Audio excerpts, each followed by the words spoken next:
And thanks for downloading this episode of the series. This is episode 5, the Khazars. Now, since I started to entertain, then through to plan doing a podcast on Russian history, this is one of the episodes I've been looking forward to covering the most. For me, these peoples are an anomaly in history. From the way they lived, to the way they ruled, and through to the gods that they worshipped. They're like a people that were moved from one place of the globe to another, having no good reason to end up in the place that they did. I don't mean this disparagingly, but as a group, they're just so unique and have so many customs and beliefs that are not just foreign to the neighbours, they're almost alien. And it's this that led me to my fascination with learning more about these people. So let's take a look at them. Well, who were they? Well, unlike the Slavs and the steppe nomads we discussed in the episode, we actually know a fair bit about this group of people and their Khanate. They were, unlike their neighbours on the steppe, only semi-nomadic. Yes, a large percentage of the population, quite possibly the majority of it, still lived on the steppe as people had them for millennia, as pasturers and farmers, living a hard, sometimes grim life. But unlike their kin and ancestors, they also lived in major commercial cities and towns dotted all over the Russian steppe in terms of the southern half of it and much of the Caucasus Mountains in the modern day states of Georgia, Armenia and Azerbaijan. As I don't want to overstep the narrative and get the timeline too muddied, I'm only going to focus on these people from when they first appear in Byzantine sources in the 6th century until we reach our timeline of the end of the 8th century. From there we'll pick them up again in series 2 of this podcast when we look at events along a timeline and can then begin to take events into context. So back into who they were. Well, we've established that they're quite unique, at least for this moment in time, in that they, being a nomadic people, ruled an area that had a number of cities and urban areas. Prior to ruling this area, they themselves had been under the yoke of another nomadic group, a huge confederation of Turkic peoples, named by Western historians as the Western Turkic Khanate or the Onkok Khanate.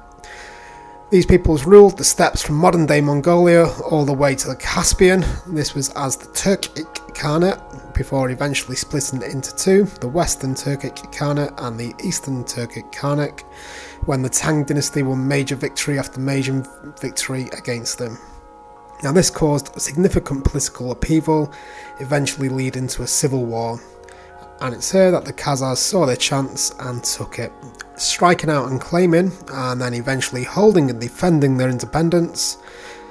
This occurred in what we think was the year 630 and can be pinpointed with a decent level of accuracy as these events are, much to my surprise. And if you're listening to for the first time, I'd just like to remind you that I'm not an expert, I'm just a learner who's sharing my learnings. So these were people that were attested to in Greek and Chinese sources. The Western Turkic Khanate was very much a forerunner of the Mongol Empire that would follow some 600 years later and affected just as many people over such a large geographical area. The Byzantines seemed to be somewhat relieved to have the Western Turks removed from the area as a force and replaced with the Khazars, as they, as in the Khazars, brought a level of stability to the area. Stability in this area being particularly important as it allowed trust and confidence in the Silk Road route which ran through the steppes eventually to the Crimea. This allowed trade to flourish and the region to prosper. The Khazar state could have been finished before it had the chance to start. The fight for independence we know little about, but it seems to have been grabbed quickly and following the collapse of their overlords. However, they faced an immediate fight for supremacy of the area with a powerful rival, the Bulgars. Now, Greek sources don't give us the names of leaders, places of battle, or what even caused the conflict, only that the Khazar victory was so complete that they took overlordship of those Bulgars that remained in the valley of the Volga, whilst the majority of the Bulgars seek their fortune elsewhere, eventually settling in the Balkans, as we discussed in last week's episode. Other than the minority of their people, one thing that the Bulgars did leave behind was their language, which would later become the lingua franca of the Khazarian state. Victory and peace was finally achieved in the year 680. On the southern flank, they were facing annihilation by the Arabs as they were pushing through the Caucasus Mountains, eventually being stopped as the Khazars won a spectacular victory that curbed Arab expansion in that direction for almost a century. Now we know that the Khazars had a method of ruling that resembled something resembling a dual kingship, with lots of theories around as to why this was. My favourite, as laid out in Douglas Dunlop's book, which I'll tell you the title of later in this episode or else I'll lose my twist, is that two kings were needed, not just because of the relatively large geographic area that the kingdom covered, but that one king ruled from the cities, covering policy, law, statesmanship, foreign relations, well, everything I think you can call civilian, whilst his partner, and notably the junior of the two, lived on the steppe and was in charge of management of the army and being in commander-in-chief at times of war. It's important to note that the Khazars weren't alone in this method of rule. It was something, for example, they inherited from their former overlords. What was unique, however, was that no one ruler could serve in the position of king, or Isa, or Khagan, the titles of the two kings, for a period of more than 40 years. The logic that after such a long term, reason and logic would be impaired and somebody with more focus would be required. Unfortunately, the king wasn't allowed to see out his years growing cabbages. He'd be put to death at the end of his term, allowing for a relatively smooth transition. Now, we know this from Ibn Fadlan, by the way. He's the Muslim traveller romanticised in the novels and movies for living and travelling with the strangers from the north. For more information, see 13th Warrior, for example. This method of rule would influence some of the early Rus principalities centuries later, who, short of being a dual kingship, would at least give total military control to a professional soldier, not necessarily the prince, and minus the murder at the end of the term, of course. In year 695, a Byzantine noble found himself in Khazar territory pleading for help. For many weeks, if not months, the disfigured and disshelved individual bartered and pleaded with guards, then magistrates, then governors, before finding himself in the court of the Isa. Upon being granted an audience with the Isa, who was named Basir, or Basir depending on the source, who for reasons we'll get into next week was no stranger in dealing with the Greeks and Byzantines, revealed himself to be a disposed emperor, not a mere noble or commoner.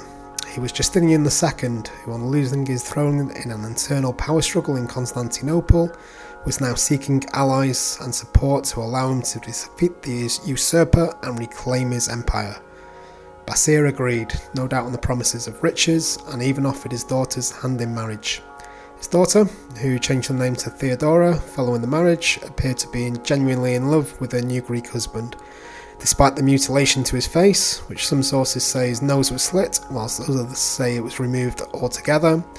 And when her father accepted a bribe from the usurper to murder his new Greek guest, she warned her new husband, who promptly fled, escaping with his life. His story doesn't end there, however. Following Justinian, securing support from first the Slavs and then Bulgars, he was able to fight and claim his throne back, eventually sending for his bride to join him in Constantinople. The story was not to end happily, however. She fades out of the historical record after her father supported yet another usurper who would eventually arrest and execute Justinian in the year 711. Her fate remains unknown, however we can only speculate that she would share the same fate as her husband. Only a few years later, Leo III would make a similar alliance with the Khazars, marrying his son to a Khazar princess who would later take the name Irene, as the two regional powers cemented an alliance that would see them coordinate an offensive against the common enemy, the Umayyad Caliphate that was based in Armenia. When I say they was based in Armenia, of course that wasn't the capital, I'm talking just in terms of the regional area, Armenia being the meeting point of the three regional superpowers. Almost 70 years earlier, as we talked about previously, the Khazars had won a great victory over the Caliphate. However, now that they had Armenia well under control, northward expansion appeared to be back on the agenda. What is now Azerbaijan fell first, never to be recovered. Disaster struck in 724, with the entire Khazar force being surrounded and eventually totally encircled as they were killed to a man in a major battle near the river Cyrus. A young noble, who for reasons unknown, but likely to because of how youthful he was, who was absent from the defeat at Cyrus, named Bajik, scraped together an army of around 7,000 mounted warriors. This number has to be taken with a pinch of salt, as it's from Greek sources. Arab sources state that his force was over 40,000 strong. But given the major defeat of the standing army only a few years prior, I think the number of around 7,000 is much more likely to be realistic. Not following normal military convention, and another reason why I think 7,000 is a more realistic number, he decided to avoid pitched battle in the Caucasus, ignoring the Arab forces and instead taking the war to them by raiding straight into what is now Iraq and Iran, avoiding pitched battle entirely. Agapius, a Christian primary source from Syria, states that his luck would eventually run out, as his force was eventually intercepted by a force of more than 20,000 Arabs. Again, going back to the scrutiny of the size of the forces, I think this is another reason why 7,000 is more realistic. If the force had been 40,000 strong as the Arab sources state, I think an army of 20,000 Arabs would be much more hesitant to give a pitched battle to a force that was almost twice their size. Forced to give battle, being unable to live off the land as the noose tightened, his plight looked dire. For 3 days Bajik held off the Arabs with charges and feinted retreats, isolating the conscripted parts of the Arab army, ultimately looking to inflict as much damage as possible. Eventually, at the end of the 3rd day, this tactic bore fruit, as the conscripted militias, who made up the majority of their force, broke, routing from the field and leaving their mounted brethren to be surrounded and massacred. This victory was short-lived, however. Just a year later, in the vicinity of Mosul, his army was again forced to give battle, this time against an Arab army that was made up primarily of battle-tested veterans, did not falter and could not be goaded into chasing feigned retreats.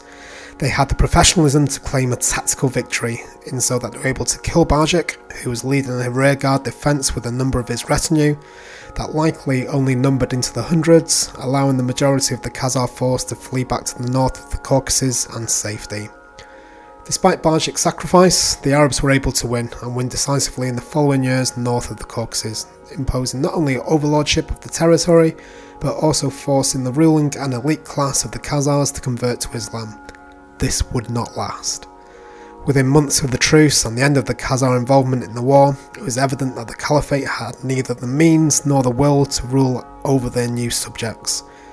Khazar would strike out and denounce Islam and convert to Judaism. Well, who saw that coming? Despite the change in faith, relations with the Arabs would improve. The Umayyads would collapse in the years following Khazar reasserting its independence to replace with the Abbasids, who were generally less expansionist. As we're now at the year 750, we'll leave the story here, with plenty more to come from the Khazars in future episodes. I hope you join me next week, as we'll be discussing the Greeks and Romans, before then calling an end to this series and jumping into what I'll label as Series 2. Thanks again for joining us. If you enjoyed this episode, and even if you didn't, I would love to read your feedback. If you can spare the time, I would greatly appreciate if you could leave me a review on iTunes. Not only will this help the podcast grow, it will also be invaluable to me in helping refine my presenting style. We'll also be on Facebook and Twitter now if you want to hop over and search for the Russian History Podcast on either platform. So come and join us and let's get some conversation started. Also keep an eye out on Instagram, where I'm hoping by the end of this week we'll have an account on there that will be covering Russian history in a form of showing pictures of events that have occurred on this date in Russian history. As I mentioned earlier, next week we'll be rolling the clock back and looking at the Greeks and Romans. If you're puzzled as to why we're covering these, I think you'll love that episode. After that, and without a break, I'll be kicking off season 2 of the podcast, where we can begin to really get into the history, looking at the Rus, the Varangians and the Vikings, so I hope you'll join me. Lastly, feel free to email any feedback directly to me at the russianhistorypodcast@gmail.com, and if you could spare the time, I would really love it if you could leave me a review on iTunes. Thanks again, ta-ra for now.